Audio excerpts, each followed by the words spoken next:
Oh, thanks. You know, I clicked the record, but you're supposed to do a second click that says which you. Thanks for reminding me. I was sure that that would have been a real drag. So, welcome to people in the future who are looking at this meeting. I had just started a couple minutes ago to say this is about the Strasbourg Scandal, and we have a special guest, Carol Duchamp, who we'll get to a little later on, who was there around that period. So I'm going to first talk about the scandal itself and the SI article about the scandal, which hopefully everyone's read. And then later in the meeting, we'll talk about the poverty of student life. So to talk about the scandal, one of the first things you may remember in the article was that, well, I'm going to rehash things just very briefly.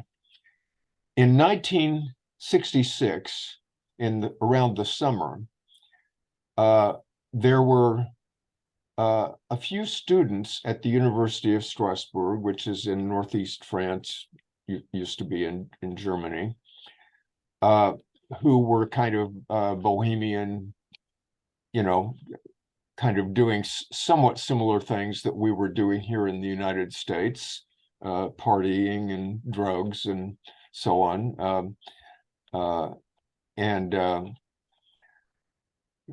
Some of these students, just kind of for the hell of it, had the idea of taking over the student union. And to do that, you had to be elected. And so we'll get to that in just a second. But what happened is that these students did succeed in being elected to the student government, just because everybody was so apathetic and the old, guard was, nobody was interested in it anymore. Hardly anybody voted. Out of thousands of people, maybe 100 people voted or something. And so these people found themselves, suddenly they're the president and the vice president and the treasurer of the Strasbourg Student Union. And they talked with some of their friends there and said, well, gosh, what do you think we ought to do about this? They didn't want it just to be a kind of silly prank that had no point. And so they and some of their friends in particular had been following the Situationist International for some years and reading the articles and had met some of them and so on. And so they consulted the SI saying what had happened. They said, do you have any suggestions? And Debord and the others said, well, of course, this is completely ridiculous, but it has two interesting features. One is that you have access to these funds that are provided for the student union. Maybe there's, I don't know how much, but say there's $5,000 or $10,000 sitting there. And so he suggested that all the people involved in this collectively write a pamphlet that would critique the student scene, critique all the problems of students, all the pretensions of students, the ignorance of students, the illusions of students, all that, kind of in the context of the whole world, but sort of starting from where they were. And so they agreed that that was a good idea. And they started doing this, but in themselves, they weren't really capable of coordinating this. They also wanted to get this done in time for the orientation and the commencement in the fall, which was not that far away. So it ended up that the SI delegate, Mustafa Kayati, was in Strasbourg. And so he ended up writing a good portion of the pamphlet that they wrote, drawing on a few contributions from some of the Strasbourg people and a few suggestions from Debord and other people in Paris. But primarily, Kayati was the guy who did the finished draft. And then it was published. And but before it was published, while it was still in process, one of the students at Strasbourg was a guy named André Bertrand, who I'm in email touch with, and he created a comic for posting around there called The Return of the Durutti Column. You may remember the Durutti column was mentioned in Vanagim's Basic Banalities, which we talked about a little while back. Durutti was the Spanish anarchist militia leader. And the idea was Durutti column would come in, kill off the fascists, and then leave the people to see to their own reorganization. This is during the Spanish Civil War. And so the SI had said, we kind of like that image, that sort of, you might look at it as a good way to view tactics that are not manipulative. You attack enemies and then you go elsewhere, and sort of, you don't impose things on those people that you just liberated. Oh, good. Here's Peter. So I'm going to share screen and translate part of this comic. It's a 4-page comic that, as I say, was posted. And so we will share sound and video. And let's see.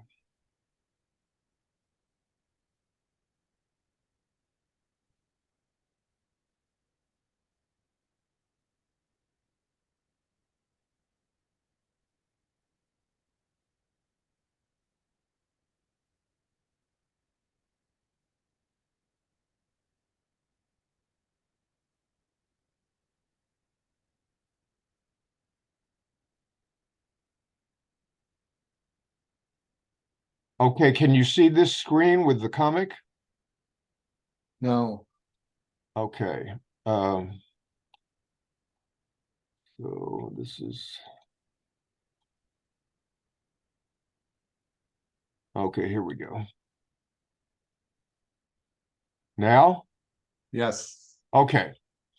So as I click each of these things, is that big enough to look at? I know it's hard to read. Yeah, and you can read it too. Yeah. So I'm going to, this is page 1. And I'm going to read starting in the upper left. It says, what shocked them most as they were growing up was not so much the fact that things were as they were with a tendency to petrify, but that other people were clueless enough to suppose that they would refrain from reacting with violence. And then you see in this next box, it says on the top there, that day, they were once again in the process of playing out their lives according to the chance of circumstances. And in the dark there, you see 4 balloons. And the one at the top says, what if we took over the student union? And this one over here says, well, if it was for fun, okay, but I don't want to get involved with all those unionist jerks. And the other one says, yeah, we might as well take Abraham Moll's courses seriously, which is, I won't go into that, but, and then this one over here says, and besides, we don't have, National Student Union cards. And so then this guy down here says, what if we stole some of those cards? And then these two, I'm not going to read the whole thing, but well, actually, maybe I will. By stealing commodities in order to give them away, certain delinquents reproduce at a higher level the practice of gift that prevailed in primitive societies. They are thus discovering a practice all the better adapted to a society that hails itself as a society of abundance, and are thereby beginning its supersession. So down here in the Trojan Horse, somebody is saying, how can we keep from laughing too loud? As a precaution, we assured ourselves of the exclusive hatred by priests, militants, and all the old political forces. And this woman here is saying 2,000 years of Christianity have instilled masochism in all these intellectuals, luckily for us, and not just here. So here's page 2. This thing up here is a copy of a letter from a landlord outraged at their constant partying. And he mentions, among other things, pissing from the upper floor window in public. This one over here says, struggle is possible. And I won't go into this one except to say this is talking about how they got elected to the student union. So the man and woman here who are making love, or cuddling anyway, are saying those stupid old unionist jerks thought that we would just be some updated version of their old bullshit.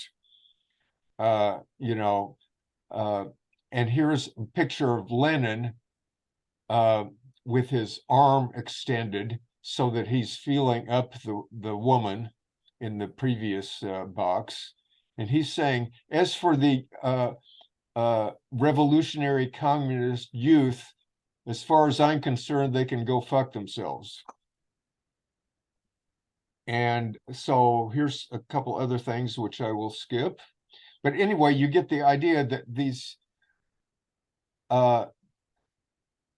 they're talking about what they are about to do, or in the process of doing, so that's like, how did they get elected? Well, it's because the old guard student bureaucrats nobody was interested, and they assumed that this was just going to be a joke and it wouldn't make any difference, even though these people in this comic, for example, are saying that they're not just a joke. They intend to disrupt and subvert the whole business. And so here is the most famous, I'm going to enlarge it again, portion of this comic is these two cowboys, and the dialogue here comes from a Michelle Bernstein novel that she was Debord's wife in the 50s and early 60s. And in the novel, which is about her and Debord's life, although not by name, Debord is walking with a girlfriend of his, and who has just met him recently. And she's saying basically, well, she thinks he's a real nice guy, real interesting guy, but she's not sure, what are these people up to, these early situationists? And so she's saying, just what is it that you're into? What are you involved with? And this, and in the novel, Debord says reification, which doesn't mean he's reifying. He's saying that that's what he's dealing with. It's kind of like when Raymond Chandler wrote a piece called "Trouble is My Business." So it's like Debord is saying reification is my business. I'm investigating it in order to analyze it and destroy it. So he says reification. So the other person says, oh, I see, that must be a big serious work with big books and lots of papers on a big table. And the other guy, like Debord, says, no, I drift. Mostly I just drift. So that's a reference to his derives. And it's also where he got a lot of his ideas, not just from big books, but just from drifting. So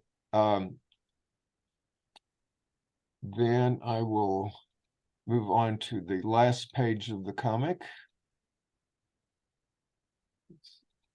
Let's see. Yeah, here we are. Okay, so we have a comic here. The upper part says, this is this famous painting by Delacroix, in which this Oriental potentate is saying, yes, Marx's thought is indeed a critique of daily life.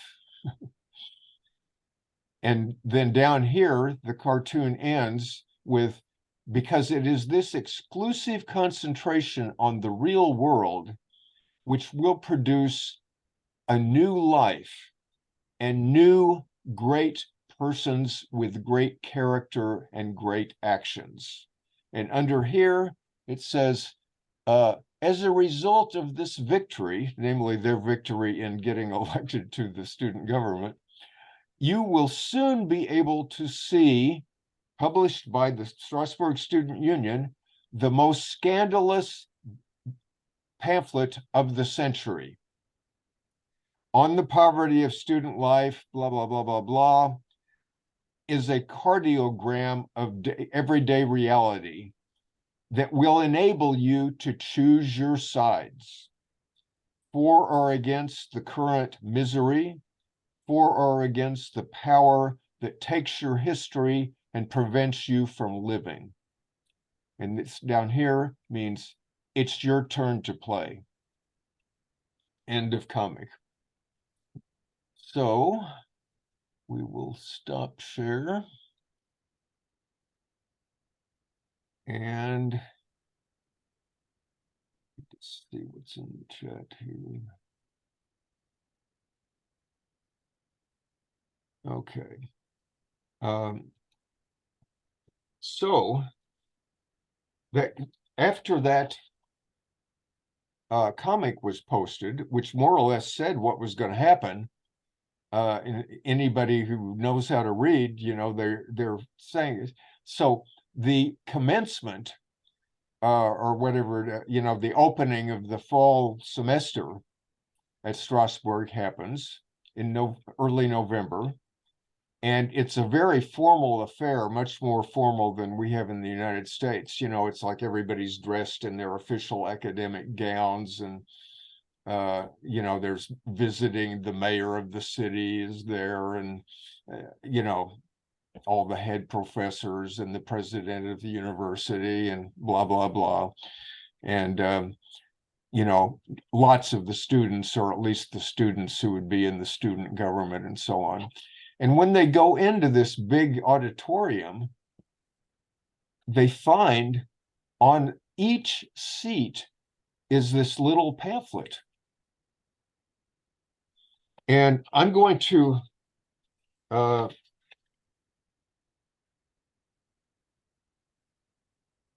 read, this is an excerpt from my The Joy of Revolution, where I'm talking about fomenting scandals. And I say, imagine being at Strasbourg University at the opening of the school year in fall 1966, among the students, family, and distinguished guests filing into the auditorium to hear a commencement address. You find a little pamphlet placed on each seat. A program? No, something about the poverty of student life. You idly open it up, thinking it is a program, and start to read. Quote, it is pretty safe to say that the student is the most universally despised creature in France, apart from the policeman and the priest. You look around and see that everyone else is also reading it. Reactions ranging from puzzlement or amusement to shock and outrage. Who is responsible for this? The title page reveals that it is published by the Strasbourg Student Union, but it also refers to the Situationist International, whatever that might be. What made the Strasbourg Scandal different from some college prank, or from the confused and confusing capers of groups like the Yippies, was that its scandalous form conveyed an equally scandalous content. At a moment when students were being proclaimed as the most radical sector of society, this text was the only one that put things into perspective. But the particular poverties of students just happened to be the point of departure. Equally scathing texts could and should be written on the poverty of every other segment of society, preferably by those who know them from the inside, as was this case. Some have in fact been attempted, but none have yet approached the lucidity and coherence of the Situationist pamphlet, so concise yet so comprehensive, so provocative yet so accurate, moving so methodically from a specific situation through increasingly general ramifications, that the final chapter presents the most pithy existing summary of the modern revolutionary project. So,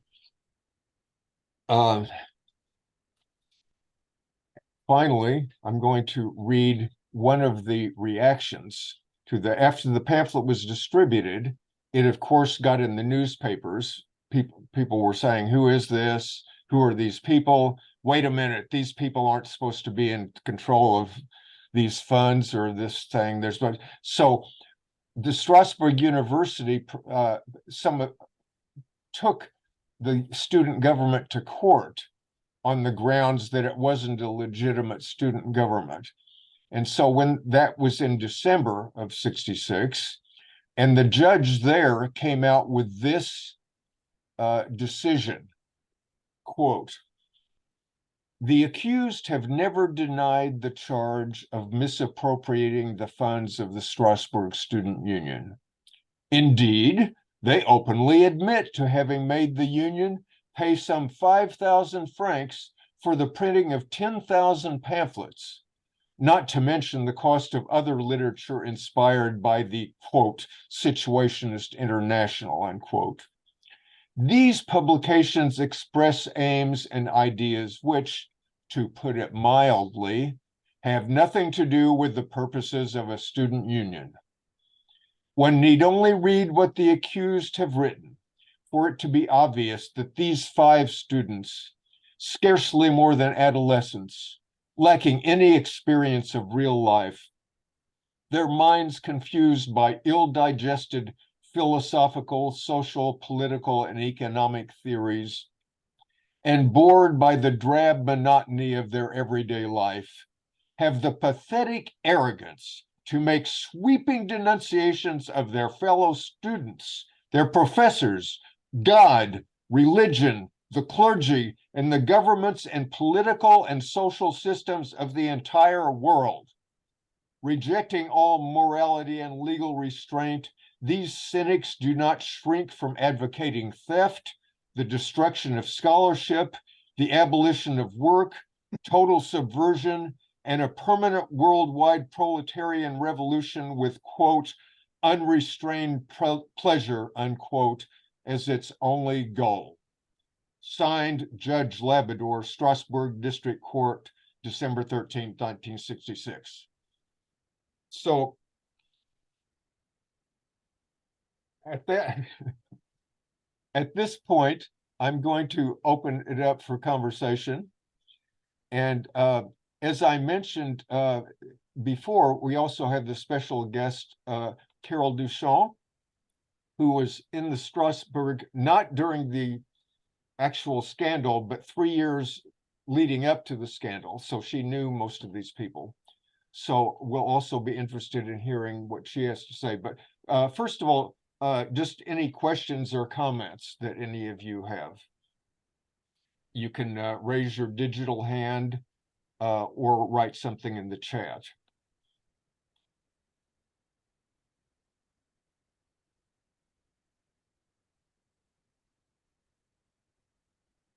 And while we're waiting, Carol, why don't we unmute yourself, and I'm going to spotlight you. So here we are together. Oh yeah, I'm trying to get it a little light. So yeah, the thing is that the year prior, well, in 66 and the end of 65, there was a communal living situation in a nice big bourgeois apartment on the second floor, and that's where the pissing over the balcony and all that kind of stuff took place. And Andre Schneider, who was the one who became the president, was part of that communal living situation, and Vier Piova, who, you know, he was part of that too. And then Christine Balivet, who worked very, very closely, actually, I mean, you know, the Situationist emissary, Mustafa Kayati, you know, there's several pictures and things of them, like, you know, working really closely. She was brilliant. And so there was this group of really sociology students is what we were. And there were almost not nightly, but there was kind of a lifestyle thing. That's what I'm writing about in my own little novella, which I call Garlic and Roses, which is like, you know, our daily lives as students while we were writing, you know, really getting the critique, becoming totally involved in, you know, with situationist action and theory. I mean, it was really very liberating personally in terms of lifestyle and that's how I think in the beginning that's how it was more experienced, like la dérive and drifting. You know, it was a way of like you know, it was really positive. It was a way of accentuating the senses and really becoming aware of like, okay, where am I? I'm going out of the known. I'm going out of my known territory. I'm going out of my known, you know, like, you know, I'm going out of my upbringing as a bourgeois, and I'm going into like really different neighborhoods and really start learning and feeling, you know, what is that all about? And then at the same time, there was this kind of like, you know, personal liberation in terms of like not having to follow any particular track. I mean, we were reinventing ourselves in a certain sense, as well as having the desire to reinvent society. And you know, I'll just say two more little things. Oscar Jorn, who was a Danish artist, actually funded many of the early situationist publications. He was an early situationist, and I don't know if anyone of you know his work. And what else? There was one more thing that I kind of like wanted to say. Anyway, that's it for now. But as a group of sociology students, and so in the center room, which happened to be Andre Schneider's room, there would be, you know, like 10 or 12 like students, like including Daniel Joubert and whatever, and just every night just reading situationist literature, discussing it, becoming inspired, and then kind of like creating our own little situations in and about town. So there was that totally playful aspect that was like getting to know ourselves and reinventing ourselves. I mean, we were all like 19 to 22 years old.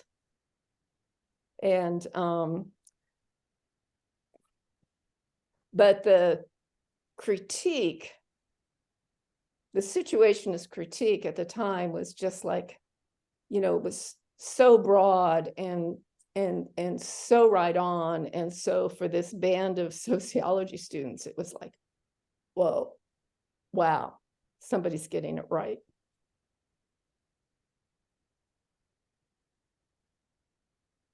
Can you give examples of some of those little situations you were creating?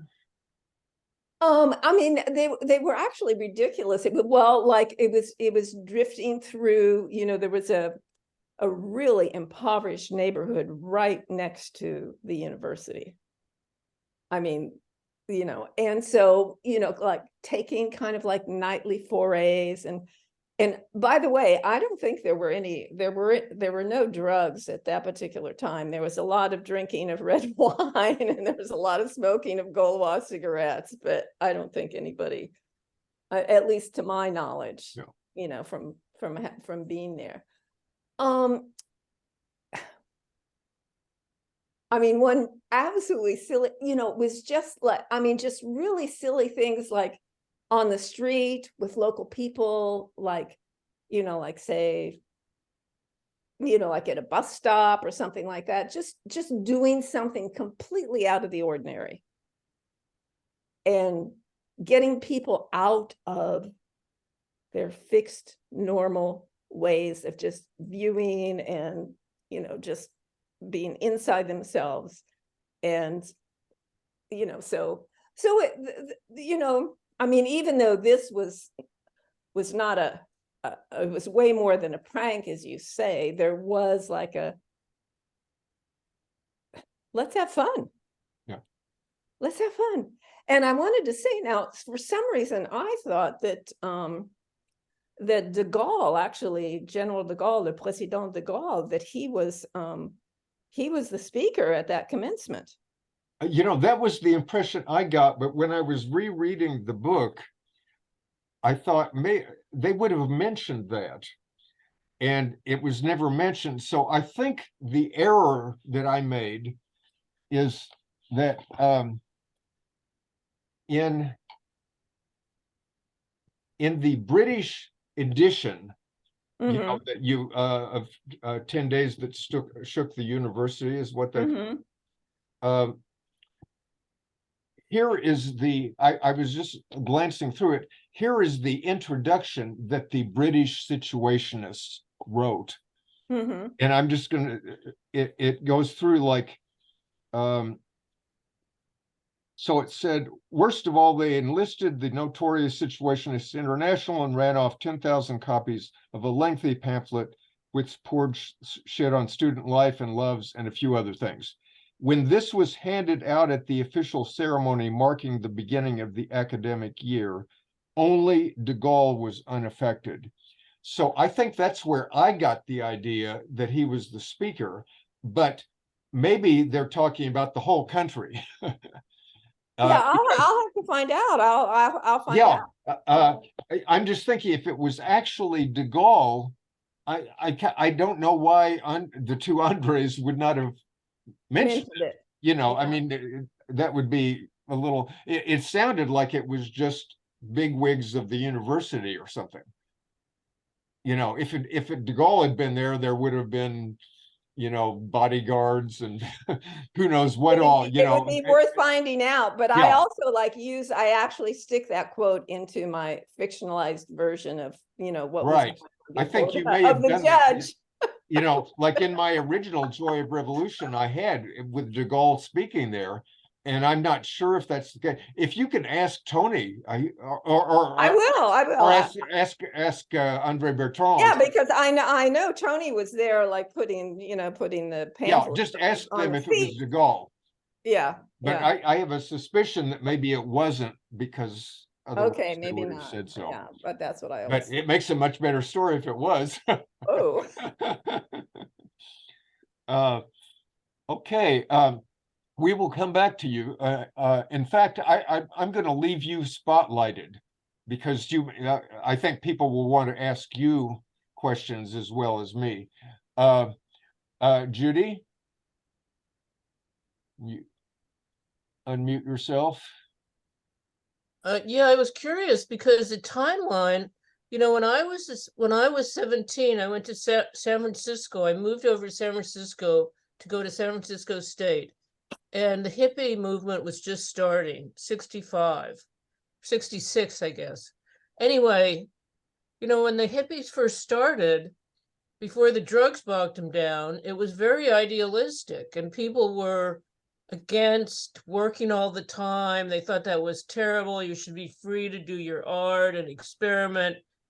that you shouldn't be just working to buy more consumer goods, and everybody didn't need their own toaster, and people should live more communally. And the ideals were very similar, really, to the Situationists in a way. I don't think there was much philosophy written. There was probably some, but anyway, Ken, you were in France then? Were you in the Bay Area at that point? Because it just seems I was in the Bay timeline- Area from 65 on. yeah, the timeline seems so similar, Yeah. and some of the goals seem very similar. There are a lot of similarities, but of course, when you're involved in these things, you look a little deeper and you can see, okay, but there are also some significant differences. Like Carol pointed out, in France, the drugs were rare, whereas over here, millions of people were taking psychedelics and marijuana was just like a daily thing.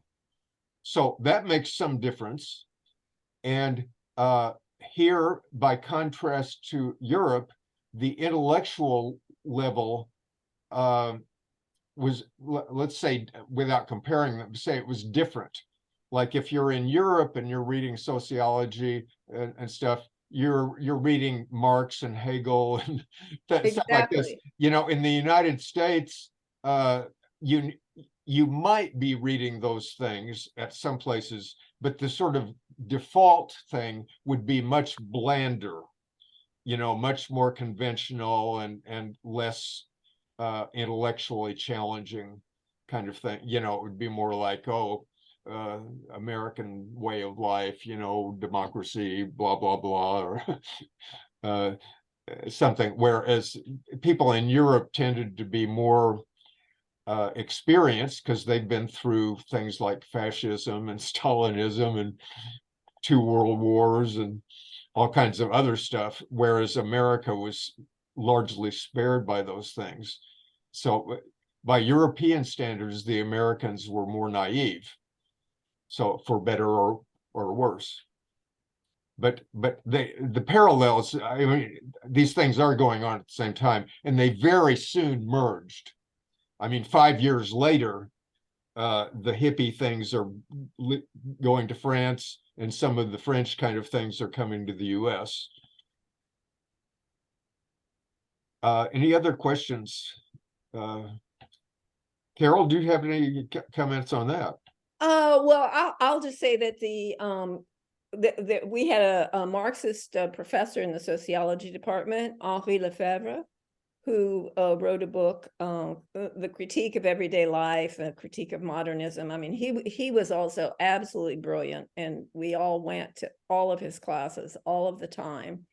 And there was a little, eventually there was a coming together and then kind of a dispute between Lefebvre and Debord.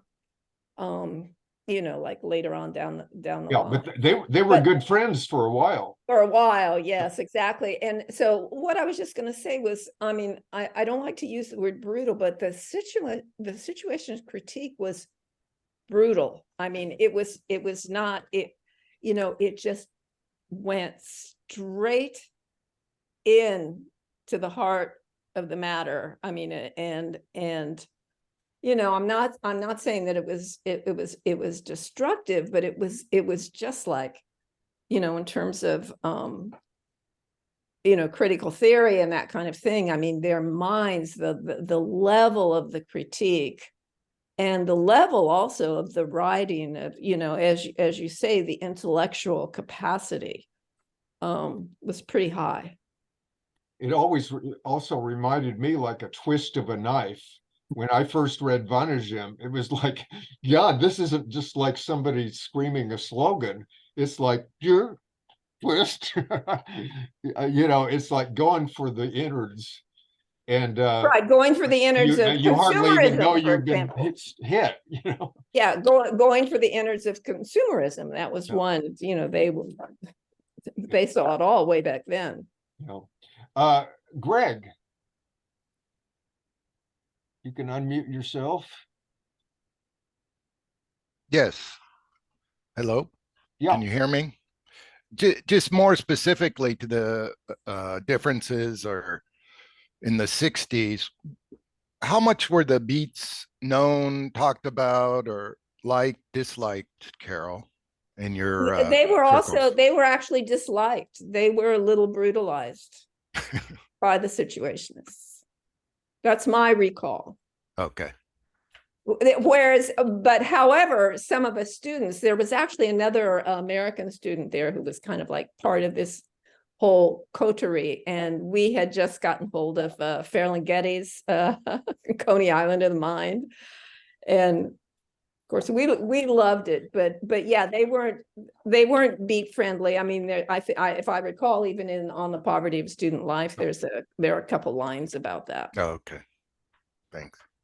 Where they didn't like them was partly, they mentioned in an earlier article we looked at a couple months ago, that a lot of the beats were kind of mystical. And of course, for the Situationists, that was just, you don't talk about seeing God or something, even though you're seeing Ginsburg is seeing God because he's taking peyote or something like this. Yeah, and Snyder was Zen, Yeah.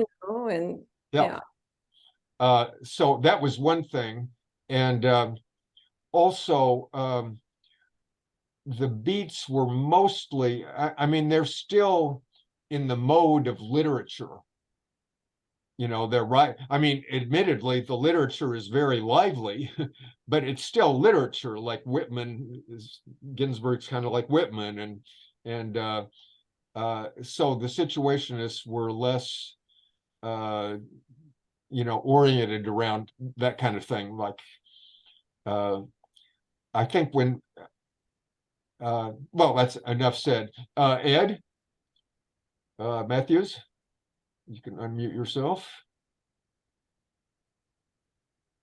Okay, Carol, thank you so much for the wonderful particularities of situationist thinking. Really enjoyed it. I wanted to ask you a quick question. I don't know if you may know or be able to answer this, but something I've been trying to find out is the influence that the Frankfurt School eventually had in France. What I'm trying to find out is when some of these early texts by Horkheimer and Adorno, when they were first translated into French, because there are some, not all, but some parallels between situationist thinking regarding capitalism and the Frankfurt School. I was curious to know if you were aware of any kind of influence within the French students that you knew, if it was there, or was this something that came along much later in the 70s? No, Adorno was actually on our reading list in sociology. Okay. And I don't know if you've heard of a Professor Norman Birnbaum. Mm-hmm. Well, he was a Marxist. I think the whole sociology, that's not true. The whole sociology department was not Marxist, but Henri Lefebvre was a Marxist philosopher.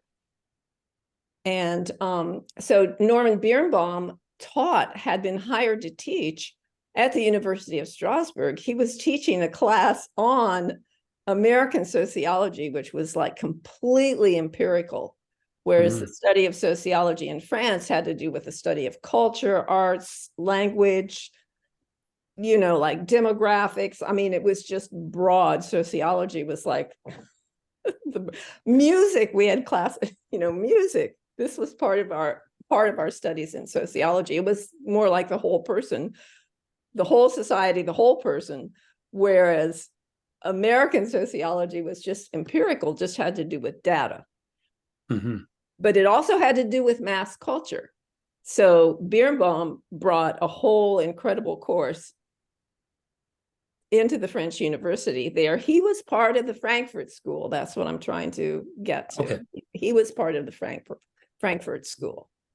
Okay. And so he brought the study of American mass culture to the university sociology department. Okay. Roger Polinsky, please unmute yourself.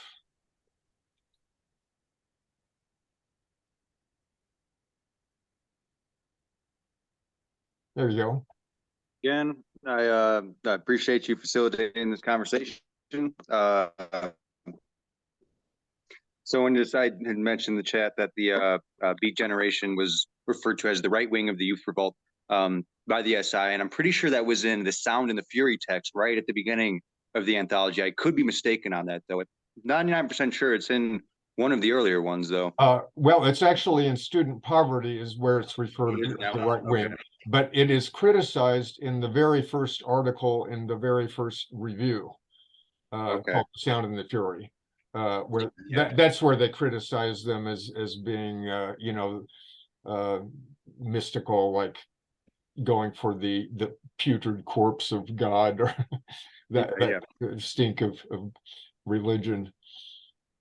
Yeah, no doubt. A question that I had in reference to the scandal itself. We know about the judge's decision and his statement there, at least. Was there any actual penal punishment for the members involved, or they have to pay some sort of fines or anything? Well, actually, we were well, actually, as an international student, I was expelled because of my association. I was expelled from the university, and so was Tony Verlan. But we didn't even know it until a year later. But we were expelled. But the and I believe there was, like Schneider and Bertrand, and I'm not sure who else. Maybe Christine Balivet.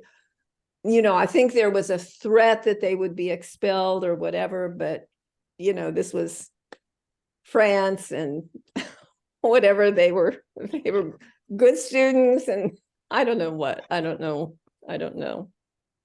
Yeah, I mean, if there wasn't much repression for May 68 itself, I couldn't imagine there was for no, it was virtually zero. Like there were, the threat is like you say, is getting kicked out of school is sort of the maximum.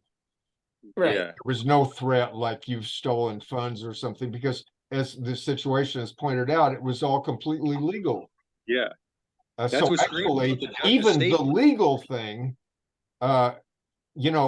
Judge Labrador made this thing that says this has to stop, but that was immediately nixed when the student government then countersues and says, you have no right to do this. You have not demonstrated that we have a right to be here. We were elected. And so then power politics comes into play. It's not just a legality, but it's like in France, as you've noticed in other sense, even in minor things like this would be, mass demonstrations mean something, which they don't here. Like the threat of like kicking out the Strasbourg Student Union from the National Student Union Federation was like, if that was in the one of the options concerned, nobody did that, because that would have upset 1 million students in France who didn't give a shit about Strasbourg, but would have been really pissed off that the government was taking the liberty of saying these people will have to go because they said bad things. So they didn't kick them out. And so, even I think the one guy who was threatened with expulsion, it was retracted. That was Verpiova. Yeah, it was just a threat, like. Yeah, I will say that then in February, this was November 23rd, 1966. So in February 1967 in Paris, there was, and I had gone back to France then for a visit. There was the huge national Congress or whatever of all the student unions of all the universities. And the Strasbourg, we were like famous, like we were like the minute we walked in the door, like everybody, like, huge hall full of representatives from the student unions all over France. And that was where the Strasbourg Student Union proposed that the National Federated Student Union abolish itself, dissolve itself. And 3 of the sections voted for that, but there were probably like, 40 other sections that were against it. But they actually officially proposed it. William Dawson. Can you hear me now? Yes. I was hoping, Carol and Ken too, if you want to, if you all could kind of give me your thoughts about something that struck me in the readings, and something that I actually remember from my first, I guess, exposure to the Situationists. And I didn't know who they were at the time, or that there were Situationists, but I was in high school when May 68 occurred, and not a very politically attuned high school, but I do remember some reporting in the mainstream media. Time magazine probably was, because my dad subscribed to Time, about the events there, and I remember being struck by the, I guess, really engaging and poetic nature of some of the slogans and the graffiti and the poster slogans that I assume, I don't remember them precisely, I've read about them and seen some reproductions and so on, but I assume they, in a way, were kind of a distillation of the denser, more serious Situationist texts themselves. Tell me if I'm wrong there, I don't know. You're absolutely right. But one of the things that really reached out to me and touched me as a high school student when I read about this was the kind of poetic or playful nature of this sloganeering, and that, I don't know, I just remembered that when you were discussing your time in Strasbourg, and Carol, and the kind of the years before the scandal, the kind of playful nature of some of the things that were going on, and a feeling kind of like that occurred to me when I was reading the Poverty of Student Life. There was I don't know, and then the absurd humor in the comic. I don't know, there was something poetic and playful that kind of ran through a lot of this, which was obviously very serious and dense critique of modern society. Am I right in perceiving that, do you think? You are absolutely right. Yes. Yes, I concur. Absolutely. Like I say, the playful element in terms of like lifestyle was, yeah, it was way more than just an intellectual exercise. Let's put it that way. Thanks. Okay, let's move on just a little bit here. I don't have very much. Normally, I quote a few passages from the text we're reading and maybe give some comments. But I think that the student poverty, particularly the first chapter, there's not too much to say. I mean, it's this outrageously scathing thing, and yet it's not just insults. I mean, it's you could justify virtually everything there. There may be a few hyperbolic things just for the emphasis, but I think in chapter 2, they're getting a little more specific in the kind of things that we may be interested in, which is what the other youth are doing that are held up as a contrast to these passive, typical French students. And that's where they go through briefly and say, around the world, other youth are doing this. Let's start from the beginning. with juvenile delinquents. And they're saying not that they're all in favor of, they know that most of them are very ignorant and blah, blah, blah, but that this is a first response to this kind of world, because often they're in these poor situations where they, life is meaningless and they don't have any future and blah, blah, blah. So, and then next step is the provos in Amsterdam, which had just happened around this time. And the provos were kind of delinquent-ish type young people, but also a bit like hippies or something like that. They were kind of people who were doing drugs. Yes. Like anyway, hashish and probably psychedelics. And so then they critique that as being, they kind of take it apart. This is a significant thing, but it has its limits. And then they go to the American students and mentioning specifically Berkeley, referring to the Berkeley free speech movement of 1964. And they're actually quite praising of those starting out. They're saying these students are saying they're against the whole fucking system.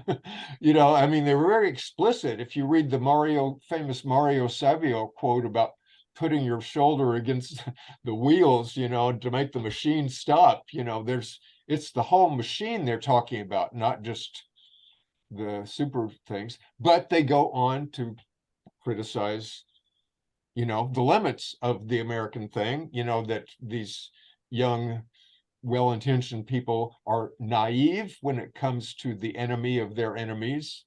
So just because China is against the United States, they think to be for Mao is to be radical, blah, blah, blah. And they criticize some other things. And then they go to East Europe, Russia, where they point out that there's also a youth revolt there. It's just that we don't hear very much about it because it's under Stalinism. All this stuff is repressed. But occasionally you can see an article that will mention, the youth are doing these bad things and all that. And they mentioned that Kuron and Modzelewski open letter to the Polish Communist Party, which was real significant in the early 60s.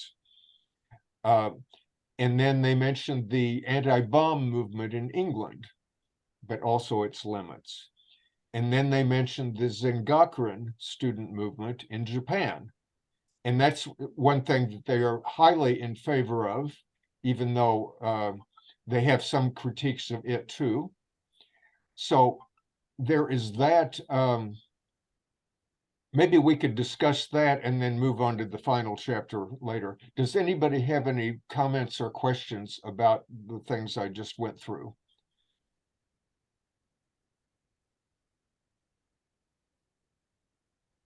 Sid, please unmute yourself.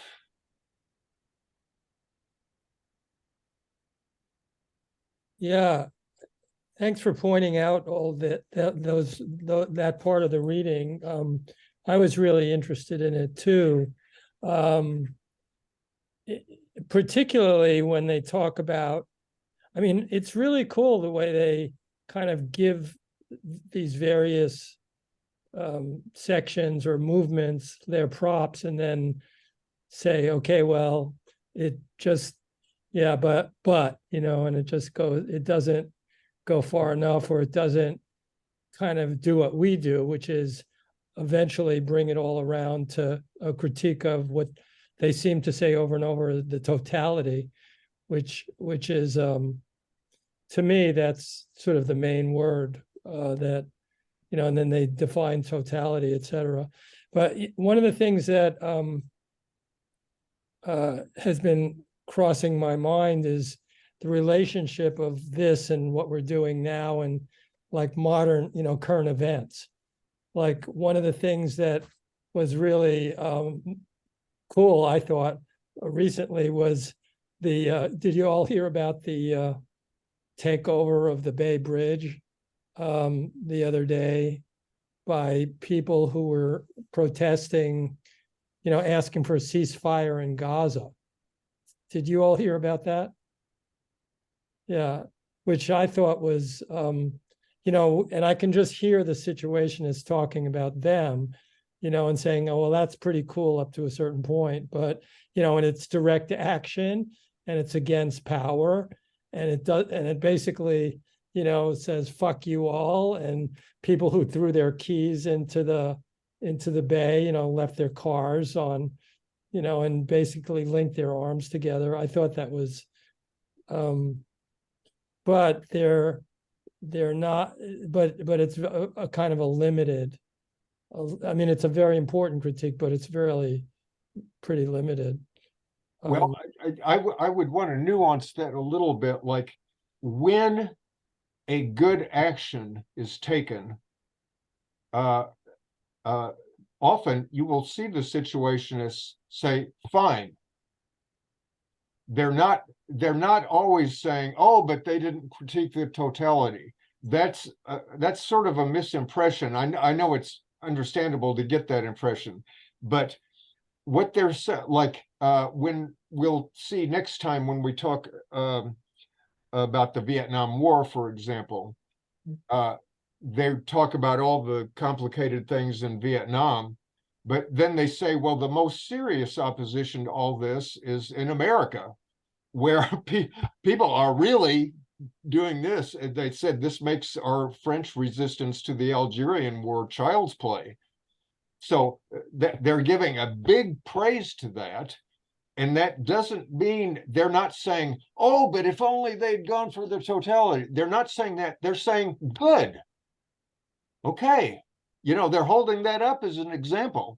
And I think just like you're saying that this is a good thing, I think fine. It's just that we don't only want to cheer ourselves.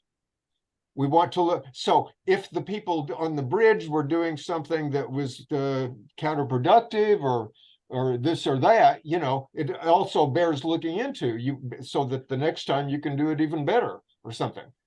But it's just that in many of these cases that they're talking about, there is plenty to criticize. And it's not just to say this isn't the totality. It's also to say on its own terms, this doesn't work. You know, the juvenile delinquent wants this, but look what he does. And he just ends up, you know, the provost wanted this, but they end up contradicting themselves. And so, you know, so it's not just that they're keeping on saying, oh, it's not the totality. That would be stupid. You know, but it's true that the totality does come in there, but it's not that they're just mechanically doing that. That's sort of well, enough said. Can I add something here? Please, Kim. Because of what Sid brought up about the traffic on the bridge. There was a stoppage on the bridge several months ago, Bay Bridge. A whole bunch of people on bicycles took it over, but they had no cause. They just said, oh, it was a nice day to ride out on the bridge, but they didn't use it for any purpose. They didn't, nothing about climate disaster or any other issue. And I thought, well, that's kind of stupid. It's sort of a lost cause or a lost effort. Yeah. Again, in other circumstances, on the other hand, if you were doing something a little less serious, then it might be just fine. You know, it's like those things Carol was talking about at a bus stop or something. But obviously, if you're going to the trouble and risk of stopping the bridge, you'd like to have some more substance there. And if you don't, you know, it's like it's not to say you should have critiqued the totality, but it's like saying, well, what are you going after? You're getting arrested here for for what? It's a free act. It's just an act of liberation. It's an act of play. It's just like, whoa, I wasn't aware of that for some reason. I should have been. I don't think I knew about I love it. Yeah. I do too. I think it was very, I mean, the essence of playful. Yeah. Right. Roger, unmute yourself.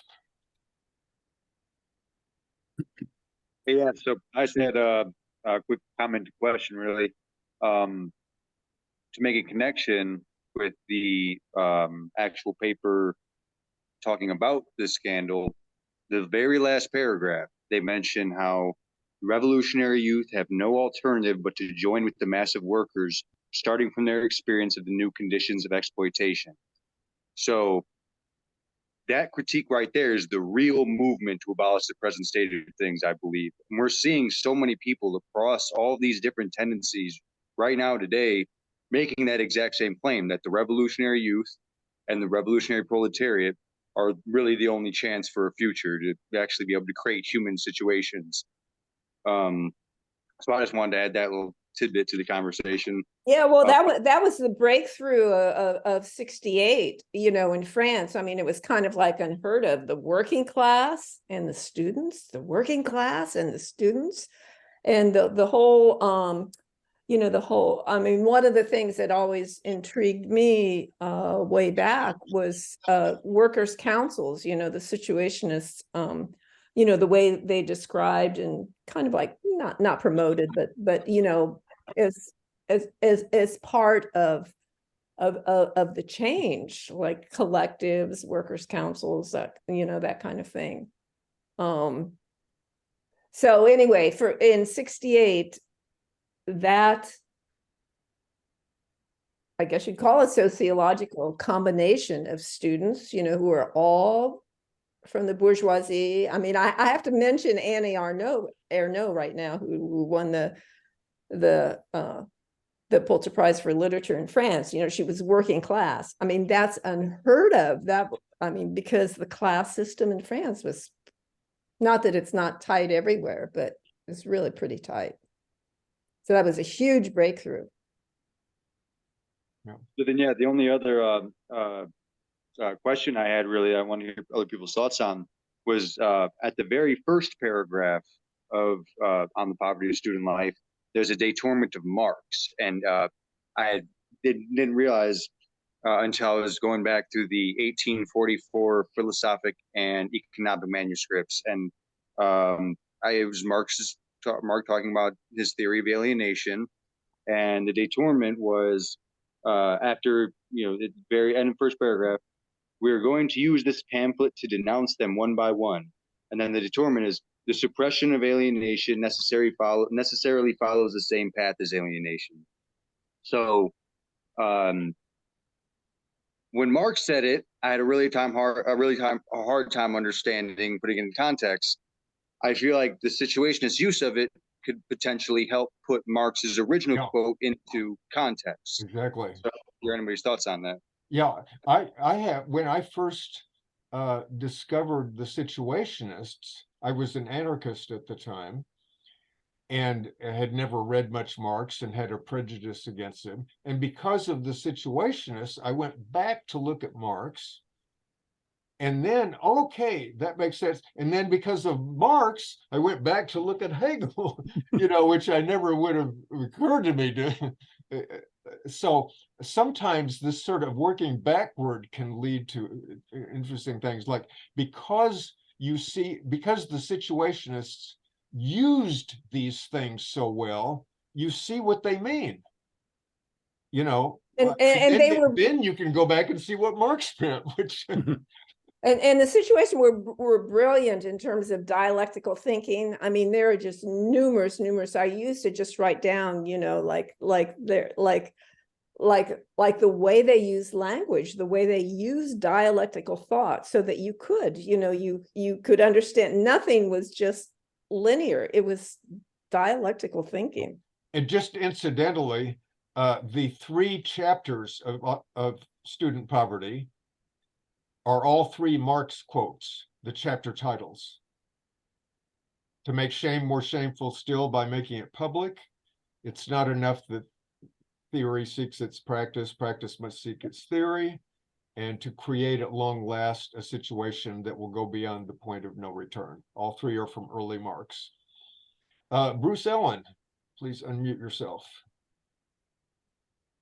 Sure. I just want to briefly comment on the references to Eastern Europe and the Soviet bloc, and in particular, the pamphlet by Modulewski and Yasakuran. One of the shortcomings I see with the situationist analysis is that all of these manifestations of resistance and opposition that occurred back then in Eastern Europe involved people who subsequently all moved to the right. And I can say that in particular with respect to Yasakuran, who I actually met in the late 1980s. And by that time, he was hardly a radical Marxist. By that time, he was basically a social democrat. And That across happens. the board, That across happens. the board in Eastern Europe, people who started out as oppositionists who were basically calling themselves Marxists, whether you talk about Miklos Horatzi, who wrote A Worker in a Worker's State in Hungary, or the East German opposition, who are all basically radical left, at least while East Germany was still in existence. All of those people subsequently all drifted to the right. No, And the happened. situationists in no way anticipated that. Well, how could they? But there's something- Well, because things sometimes, unfortunately, in the political spectrum, there's a full circle element where the very, very far left can sometimes meet the far right, and then Not only, I mean, to go back a century, many, not all, but some of the critics of Stalinism and Leninism and so on later became right wing. It's not surprising because they moved to the United States or something, where everything is defined like United States versus Russia. And if they want to live in poverty, they can maintain their position. If they want to have a career, all they have to do is become anti-communist. And then they can have university careers, they can write books and get them sold and praised and all that. Anyway, Mike Bellard, please unmute yourself.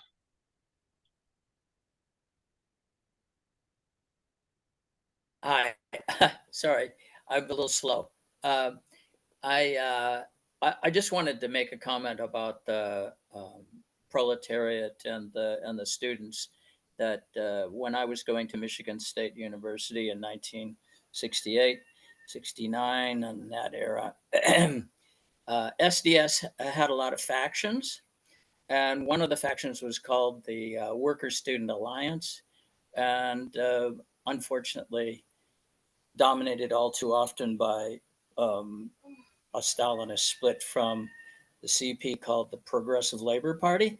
Anyway, there were people in that grouping that I used to hang out with who weren't DL types, and I always thought that it was a great way to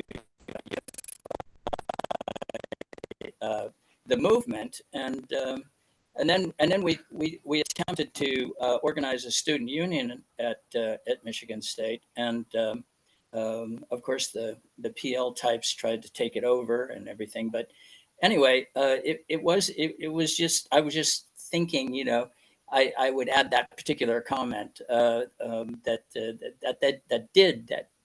force did exist, and people did take jobs in factories in Detroit during the summer and that sort of thing, and talk about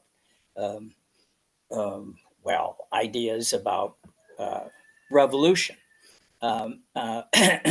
Anyway, I won't take up any more time. Yeah, thanks for taking. It's good. I mean, the idea of worker student blah blah blah is it was a common idea back then, and it has that bad connotation of being really pretty stupid. You had, as you say, people deciding to become a factory worker so that they could, go to the workers and convert the workers to their version of leftism or something like this. And a lot of that is completely idiotic.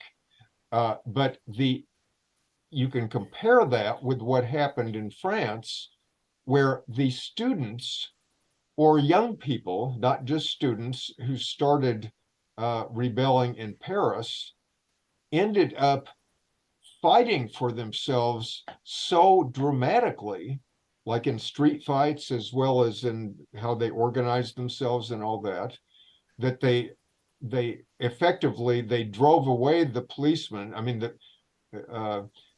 anyway, then the policemen were withdrawn.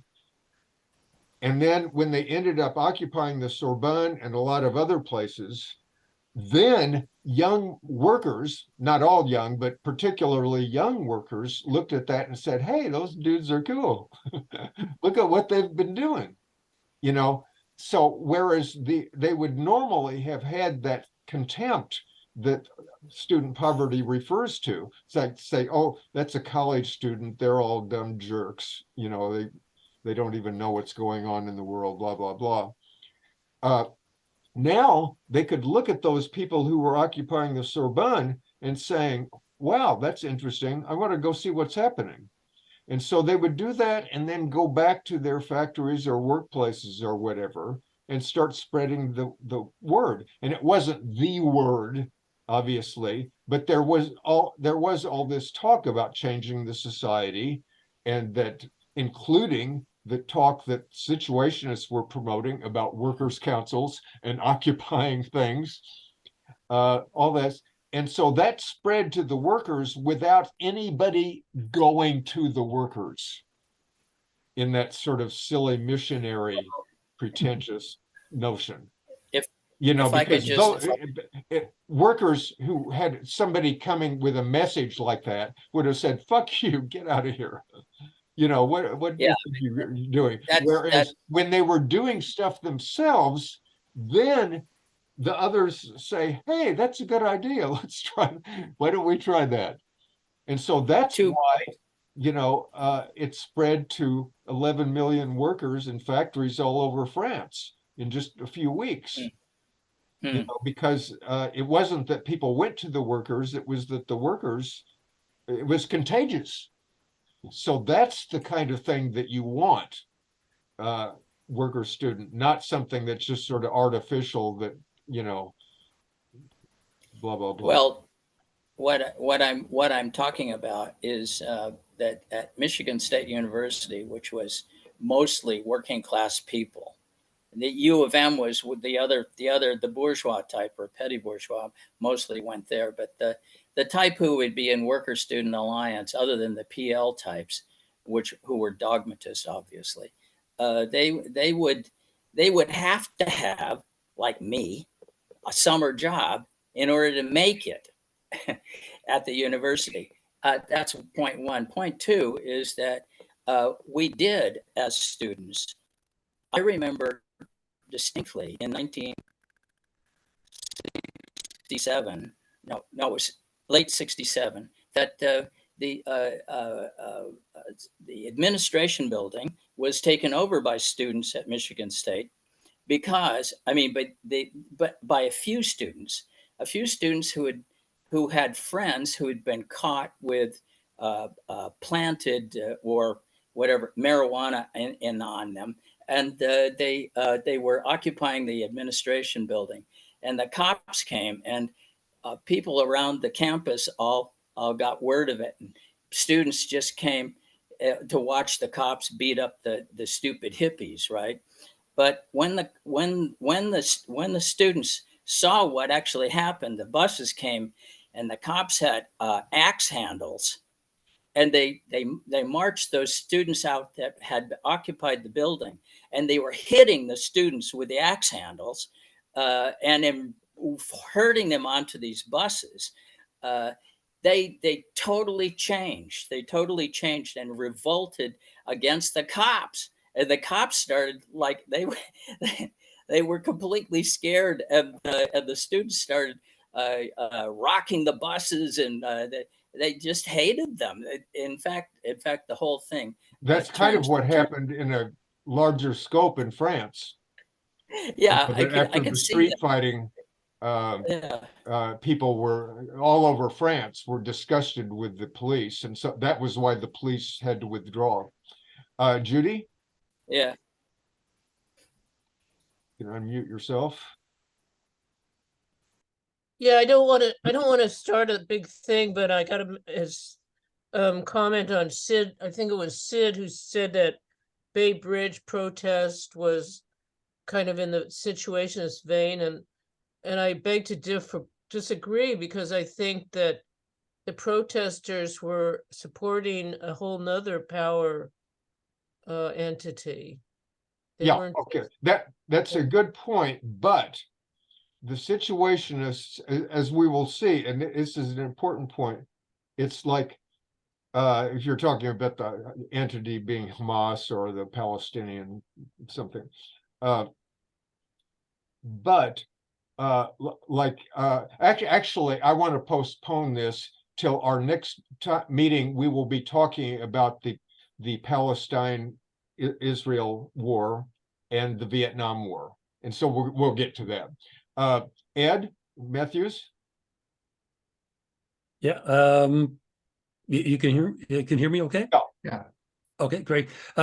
When I was doing all my readings to kind of situate the SI, I was trying to see if in Europe the youth or the teenager was invented the way it was in North America after the Second World War, and what literature was around.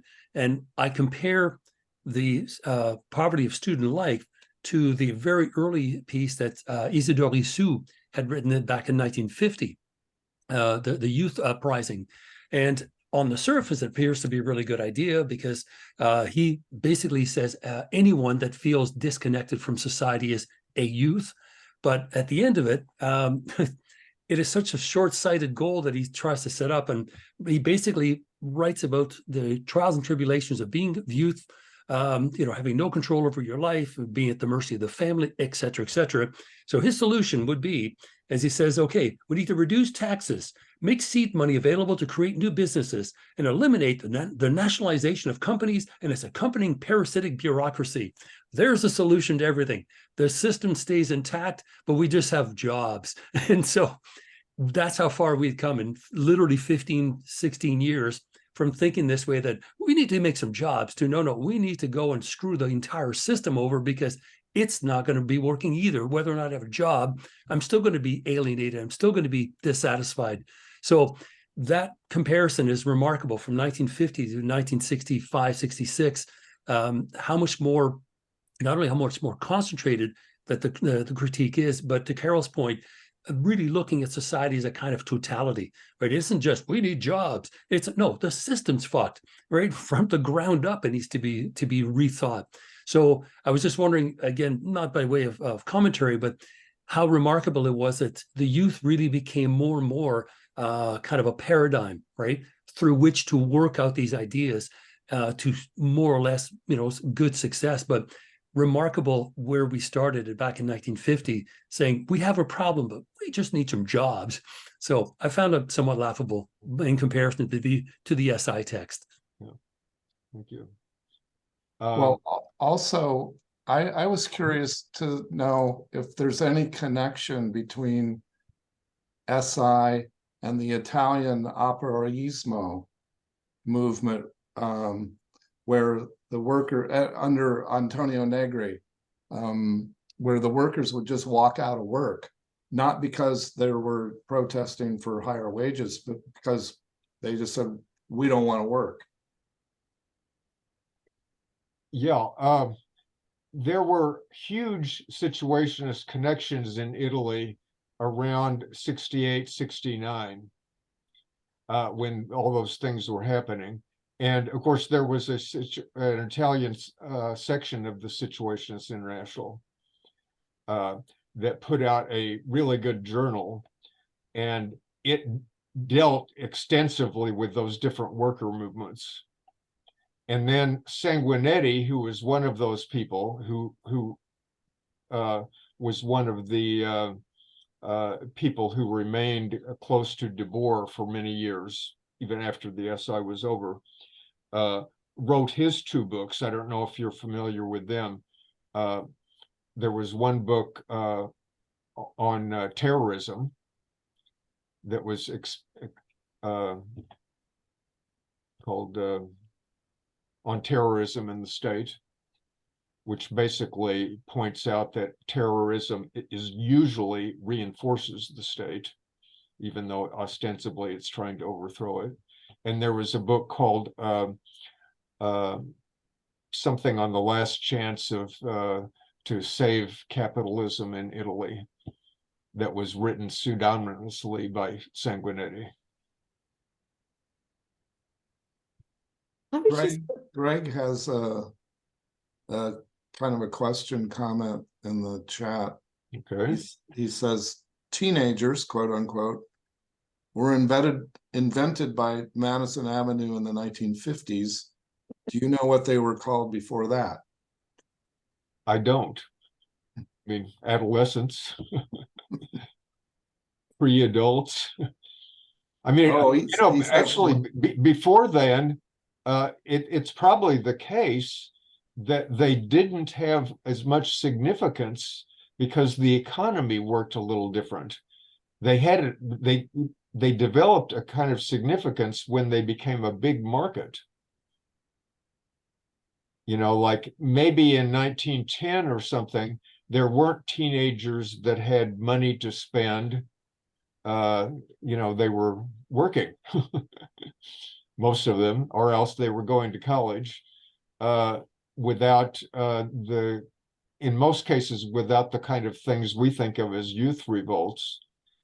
But by the 50s, you had, you know, the proverbial rebel without a cause kind of thing that led to delinquents.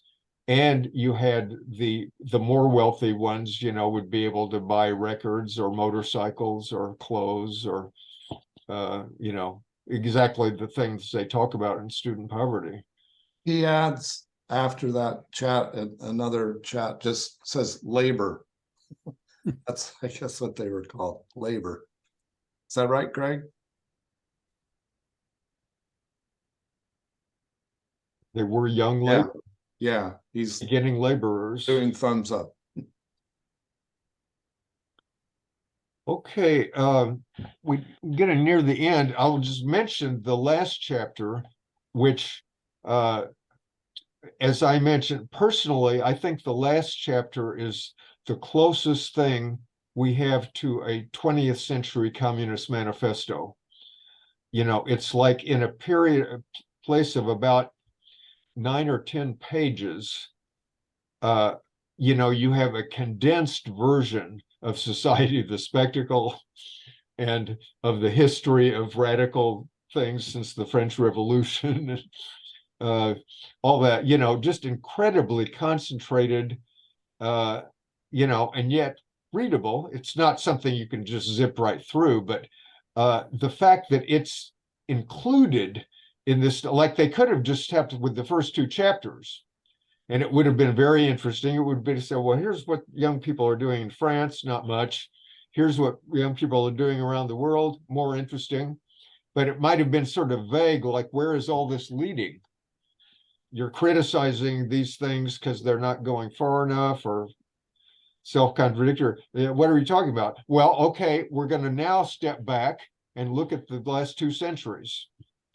You know, and we're going to look at Marx and the anarchists and stuff like that, and World War I, fascism, Stalinism, Bolshevism, what came out of that, and what conclusions we draw, which mean that we, you know, have these different positions. And we envisage, here's the program, this is on the program now. We have to figure out ways that revolutionary organization can do this without becoming a new dictatorship, ways in which work can be challenged, you know, et cetera, et cetera. And it's all there in just a few brief pages.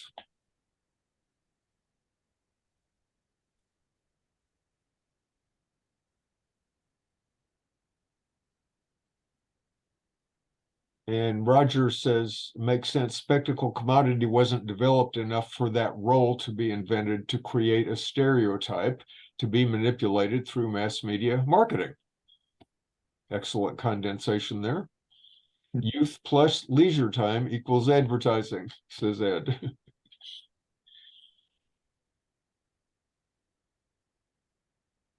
I mean, I was a youth during that period, exactly during the time, like I was, you know, in grade school or junior high or something during the 50s. And that's when that stuff was, it seemed very fresh then. You know, like even the ads on television or something were, you know, it was like, or the things that were first coming out, it seemed kind of exciting. You know, it wasn't something because I think precisely because it was new, there was sort of more experimenting around like what works. And things like Elvis would come up that were Say, sort we of got Elvis. they were unplanned.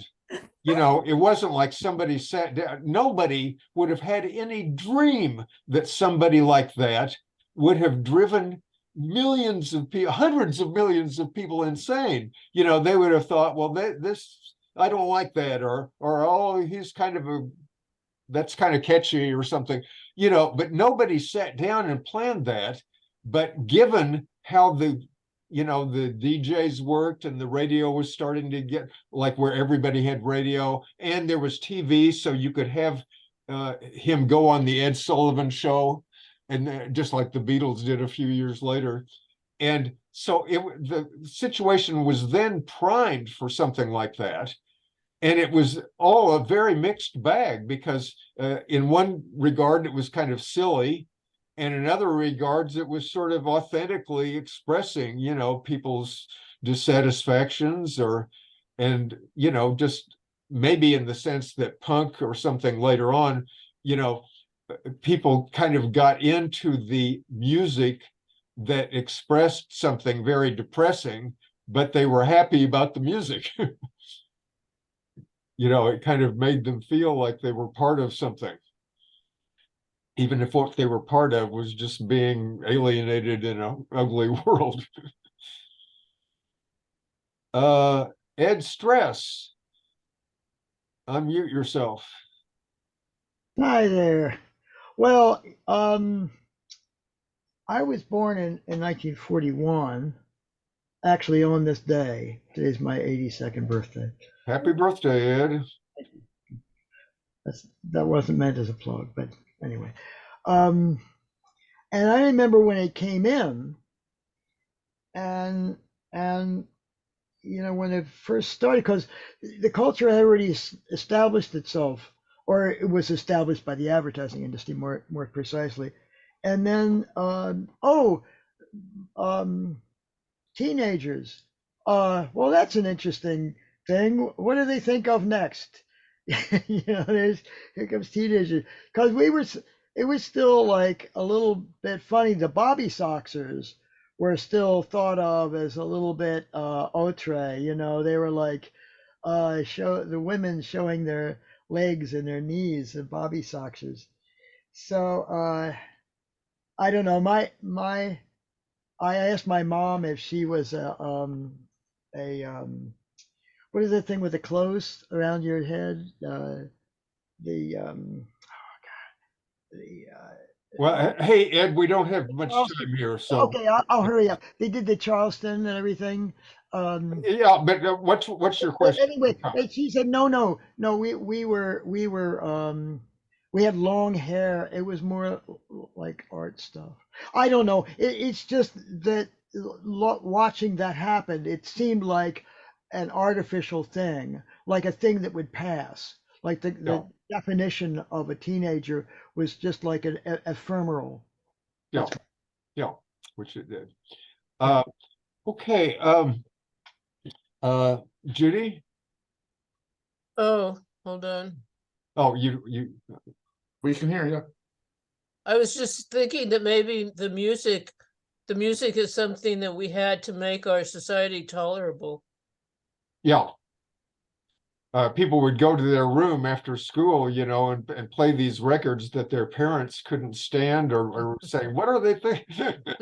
and you can kind of understand that, because Elvis, who is, I mean, he was pretty catchy and all that. Beautiful but in the voice. context of the time, the parents must have thought, what in the world is this thing? You know nothing but a hound dog.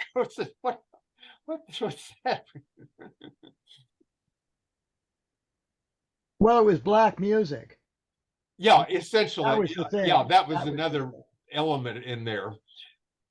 Which anyway, I think we need to wind down here. Okay, Sid, you gotta We were supposed to stay away from black music. I remember that.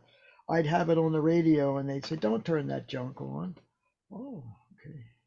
Yeah, it's funny because my parents actually, I remember I got introduced to Elvis because my parents liked the blue suede shoes, and you know, I can still hear it going in my head. You know, it's like, you know, you can step on my, you know, do anything you want to do, but lay off my blue suede lay shoes. off my blue suede shoes. I did have a question for Carol, for you, and maybe also for Tony, if you can hear this, or if you can ask. I was wondering how you reacted to getting expelled from the university. Well, I didn't find out until later on, until I reapplied to grad school over here. So there was no. It seems like a badge of courage, like a badge of honor almost. Well, it could have been. Yeah, it could have been. You know, one thing I just wanted to add in terms of, you know, local color was that when we were, you know, when On the Poverty of Student Life was being written on and off, like, you know, in the local cafes and at what we called the cocos, which was our communal living situation, you know, with everybody, you know, like spinning their ideas around and everything. We would go to Paris from time to time and see Debord and meet with Debord and that kind of thing. I mean, I only remember a couple, you know, like 3 or 4 times or whatever, but there was, you know, there was traffic back and forth, you know, there was, yeah.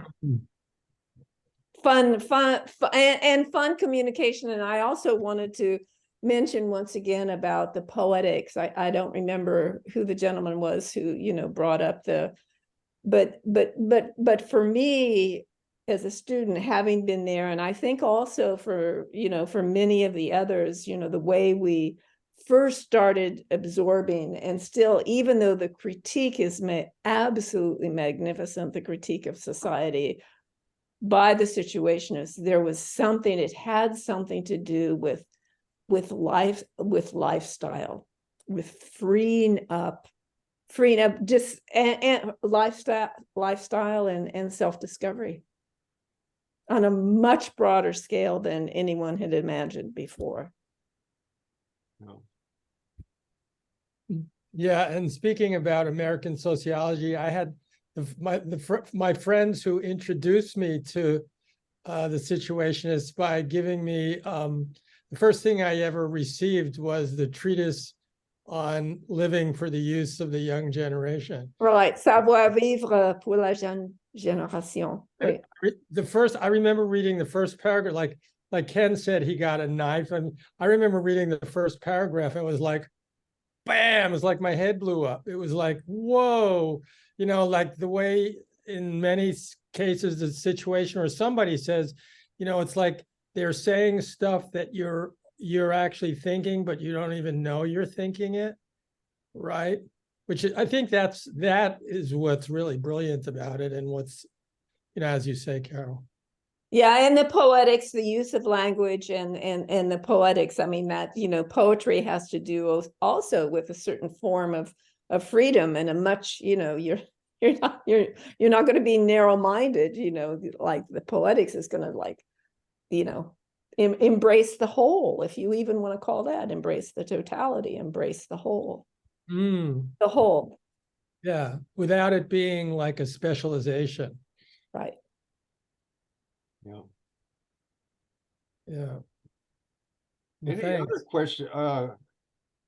questions for Carol? I think it's been so great having you here, and just as an ongoing thing here, I was a little when I knew you were here, I wasn't sure how we're gonna work this out. I think that this has worked out just great.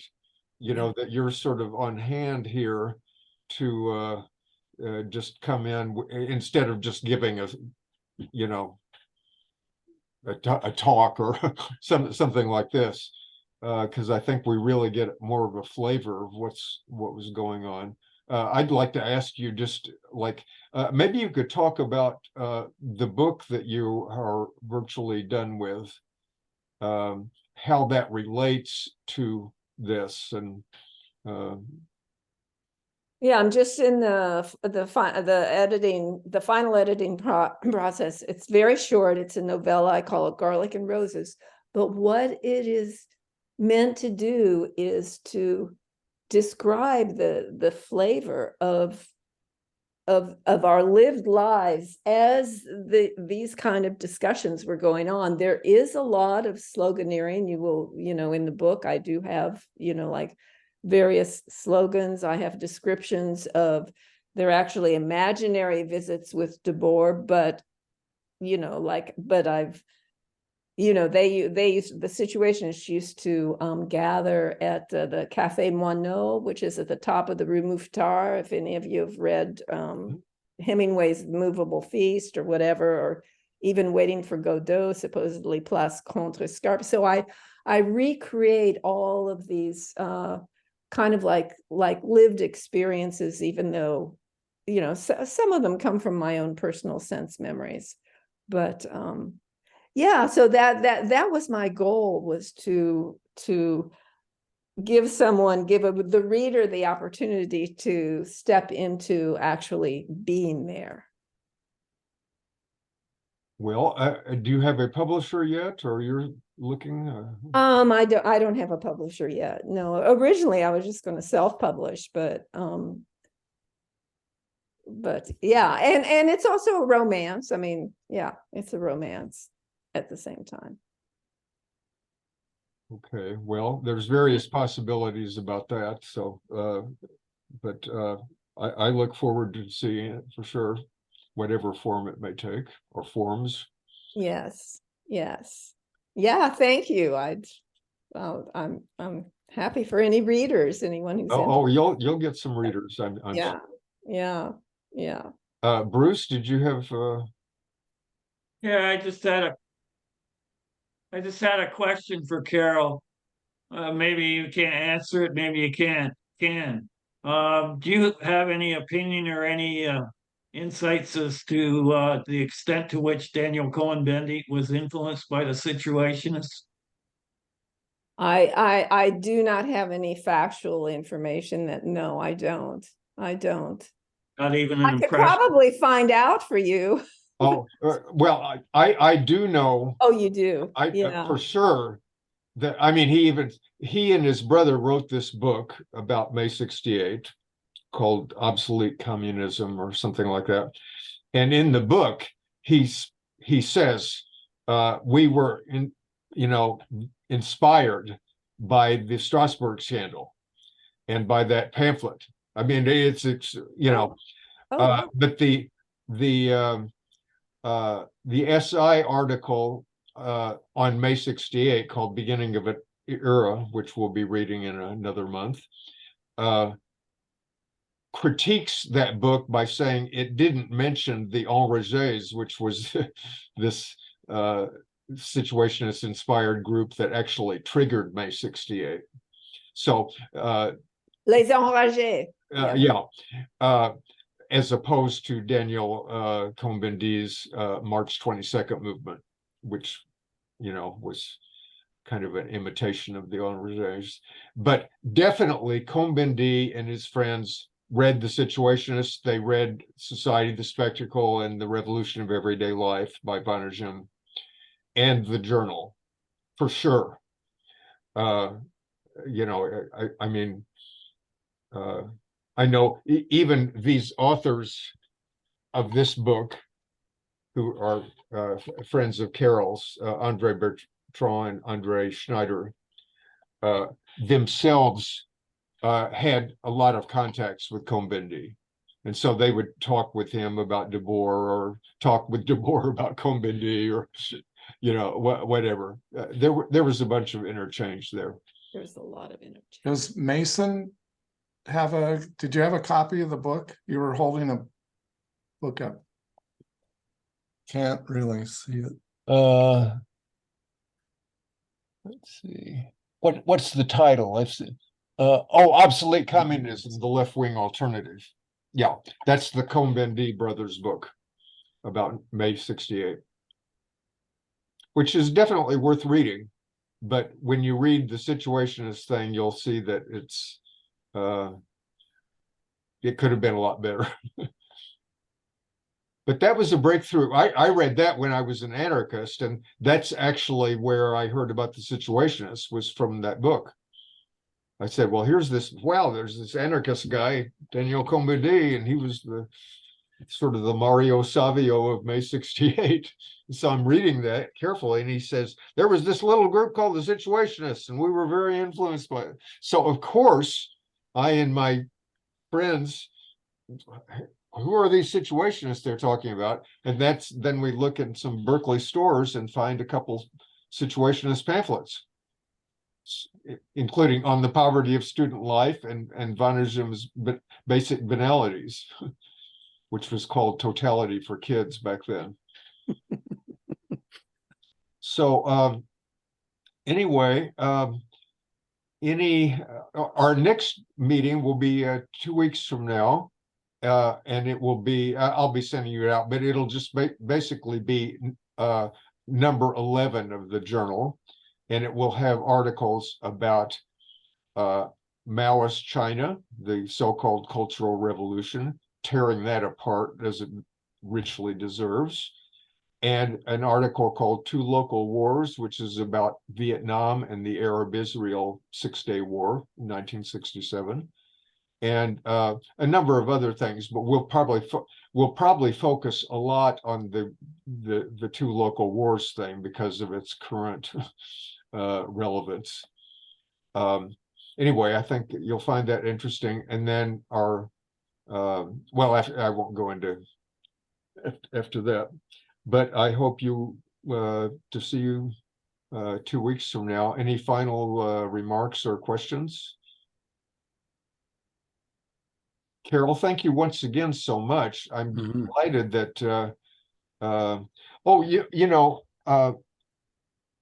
I omitted to say, I said I was going to read you a let's see here. Can you hear me okay? Yes. Yeah. Okay. I'm looking at my email. I emailed Andre Bertrand saying that, inviting him to be here, but saying that I was going to have this group about the thing. So he says, thanks for the invitation, but neither I nor Andre Schneider will be able to attend due to distance, time, and health. They're in France, so it would be in the middle of the night for them. And then here he's just summing up. It's true that for the SI, if this scandal had not happened, its theoretical impact would have been less, the impact of the Situationists. It was the Strasbourg Scandal which really kicked everything off. It was an immense media scandal, the Strasbourg Scandal, which gave the Situationists an existence they didn't have, a media existence they didn't have. The epoch, the era, the ambience, certain events like the Provos or the Vietnam War accelerated the situation. The books by Debord and Vanagim have been very important, but it was the appearance in the press day after day over a period of weeks or months about this Strasbourg affair that really hit it off. And this history is, in my sense, more complex than has been said so much. And then he says, good luck. Don't forget Carol. He mentions Carol Duchamp, who was much closer to you than we are geographically, and who played in the beginnings of the scandal and also some of its later effects an important role. Love, Andre. So, anyway, so that reminded me to call Carol and so Carol is here. Been fun. I've enjoyed it. Oh, Great. yeah, I hope you Yeah. can come to, Terrific. we've got several more of these meetings. And then we're gonna, in next spring, we'll be doing Society of the Spectacle, which we'll be going into in more nitty-gritty detail. But here, we're just kind of going through, as we're doing here, like, several articles at a time. So delighted to have you, and Yes. I thought that worked very well, that you could reply to so many of these different questions, and really, just like you want to give it the flavor with your book, your being here gave us some flavor of what Strasbourg was like at the time that we don't want to forget. So thank you very much for Yeah. being here. I hope to see you all 2 weeks from now. And if you're in the literary group, I'll see you 1 week from now. So actually, you can, I want to talk with Kim and Peter just on some technical things, so you can hang in. But the rest of you are welcome to go, and see you sometime soon. Yeah. Everyone, Thanks, nice Ken. meeting you. Bye. Thank you. Hey, Peter, where are you? There you are. Okay. Any technical issues?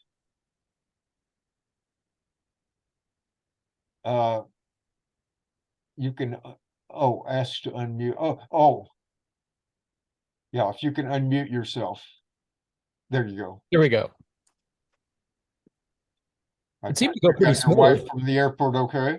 Yeah, Julie's fine. Yeah, Okay. we got tied up a little bit. Yeah, Okay. we're fine. So did you or Kim have any comments about technical things, or? Seems smooth to me. Yeah, I was No. telling Kim, Peter, I was telling Kim earlier that our last meeting 2 weeks ago, I near the end of the meeting, I got a pop-up chat thing, supposedly from Annie Hallett, who is one of the regular people here, saying, please, Annie Hallett asks you to please enable AI something or other for AI Zoom thing. And I thought, that doesn't sound like what Annie would say, whatever that is. And I No. looked it up, and it was, and I asked her, last week at our lit meeting, and she said, no, I never. So Yeah. there was somebody there last Somebody week there. that Yeah. so I don't know how, it's probably just trivial, but somebody has been in here obviously trying to get some connection. Yeah. That if I had enabled the AI, that they could have used or something. I don't know what. Yeah, I think as long as you keep people muted and you prevent them from unmuting themselves and doing screen shares, I think we're fine. Right. Yep. Any comments, Kim, about things? No, I didn't have any technical problems. The only thing I'll mention is I took 3 screenshots because people joined much later. Right. And I could only get one, the snipping tool I'm using only gets so many people in at one. It could get 25 people in at one. Oh, that's it. I think there were. I think there are 26. There's usually a few couples or something too. So it's like there were probably 29 or 30 people, but that's about what it was the last time, I think. I'll send you those. Yeah, great. I appreciate that. And so actually, it's now that it's been getting down to this, the co-hosting is even less urgent, because this is not very different than our literary group, Peter, which is typically like maybe 20 people, or maybe between 15 and 25 usually. and it can be much more like a conversation. I felt this was pretty intimate. I love was that. great with Carol. I hadn't Yeah. thought about it like That was wonderful. I was I'm just, so how happy am I she going to was fit her in? And then I thought, well, now that she's on the spotlight, I'll just keep her on the spotlight. Yeah, yeah, It no, I worked went out really perfectly. nicely. Yeah, And I she think was the other great. thing was more of a conversation too, Yeah, instead of yeah. like talk. Yeah, yeah. Yeah. Plus, I think for most of the people here, except myself, don't really have the experience of having been in that scene, you know, in the 70s or 60s. And so I think just a presence, no matter who or what, is something, you know, like, oh, that was a real person that was in these things. They weren't just things you hear about. And thanks for sharing that email too, because Oh, yeah, yeah. that was a treat. That was great. And I'm not, you know, I've just been in slight email touch with him. But I got the, I don't know, you came in later, but this book, which I was recommending, is inscribed to Ken Knabb from Tony Verlon. Hmm. And it was delivered to me by Carol. Oh, fantastic. Yeah, when we had at the University Press bookstore, when Anselm Yappe, the author of the book about Debord, and Donald Nicholson Smith, the British SI member, came to Berkeley, I guess it was back in, I don't know, it was for the new edition of his biography of Debord or whatever, probably like 5 years ago or something like that. And so they were having that thing at the bookstore, and Carol came to that store, which is when she gave me this. Mhm. And she had some interesting things to say there too. I mean, she Is knew that in French? Is that in French only? it's in French. Yeah, yeah. The So it Scandal. hasn't been translated, has it? No. And the thing is, it's a large enough thing that I wouldn't expect, you know, it would be, and it's heavily illustrated. I mean, it's really interesting, but I'm not sure if, you know, if a publisher, it would be kind of a big task to do like all these illustrations and, you know, the marginal Get the rights, yeah, yeah. things like that. For what would probably not be a big sale. I mean, you have to pretty much into the Situationists to even know what that means. You know, so I mean, if it existed in English, given that it does have a bunch of leaflets and so, I mean, it's an interesting thing. Yeah, it's kind of analogous, you know, like a lot of the book is like what Carol was talking about. The first half of the book is just sort of personal things, you know, drawing on people's letters from the time, you know, saying, okay, in 1963, we had this, in 64, there was this commune student thing formed or something, and we were always hung out at this cafe, and here's what so-and-so was into surrealism, and so was more into Dadaism, and you know, and then we discovered the Situationists and blah, blah, blah, you know, and so like the first half of the book is in Strasbourg, but it's in the earlier days. So it would be analogous to, you know, a memoir of the early beats or something like that, or a memoir about Berkeley before the free speech movement, say leading up to the free speech movement or something. It would be interesting, but, you know, I imagine that most publishers would say, well, that's not many people are going to buy that. Too specialized, yeah. Yeah. Whereas, yeah, you know, because it's specific. Yeah, I mean, even the sense of humor and stuff like that is kind of, you know, I mean, it's interesting to me. You would find it interesting if you were reading it, but if you knew French, but which you don't, I take it, or Bits and pieces. yeah, bits and pieces. Yeah. but I'm not expecting to see somebody translate it. I'll be happy if they do, but I'm not going to. It'd be too much of a hassle. There's in this kind of thing, there's a lot more slang and stuff like that, so a lot of times you don't even know what they're talking about. It's their little jokes about what some French thing that's happening that you've never heard of. But it is interesting. I mean, I was interested because precisely not just the Situationists, but some of these people are really into Ornette Coleman or something like that, like pretty close to when they were starting, like they said, hey, there's this thing in the United States. Listen to this. They were just discovering rock and roll like maybe 2 or 3 years after we did. And of course, by the time the Beatles came in or something, they were on the same, it was simultaneous. But those early times is where they've, like Jerry Lee Lewis or Chuck Berry or something like that is kind of exciting. Just like they were excited by American Western films, stuff like that. Mixed in with Dadaism and Lautréamont, all these things, and with much fewer drugs.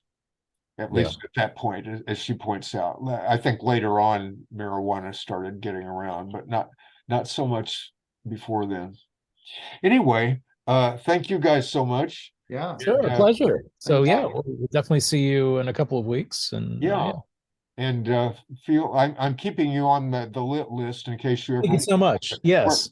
We have one more thing about the Arabian Nights, and then we're going to take a break in December. So we have one more meeting on this in, I think, December 3rd. My December plans are uncertain. I may have some family deals that I need to go out of town for or something. But if not, then we'll have a mid-December meeting for the Situationist thing. But if not, we'll postpone till January.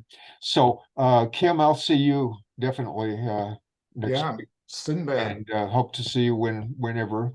Sinbad's coming up. Sinbad is coming up. It sounds like fun. Sinbad the tailor, and also Sinbad the sailor. Sinbad the sailor and Sinbad the tailor. And in Finnegan's Wake, it comes up, and Tinbad the mailer, and he has this whole thing, half a page about different Sinbads. Minbad the mailer. Okay. All righty. Out of here. Oh, I forgot to unrecord, so our conversation is great. It's good. Well, can you edit that out? Yeah, you can cut it out. Just yeah, you can snip it out at the end. Yeah, you don't want all this junk on the. It's pretty easy. Yeah. End of the. Yeah, I haven't done that yet. I know that. So you take the file. If it's going to be in QuickTime, and what you do is you go up and then you have to split clip, and then you split it right where you want to cut it, and then you eliminate that clip, and then before putting it on YouTube. Right. Yeah. So I would say you can just go in and open up the file as if you're going to look at it. Right. And then you go up to the, top bar, and you have to, I forget which, hold on a sec. I'm going to look at a file right now and see just where you would do that. Because I know I have like some movies here. Here's one.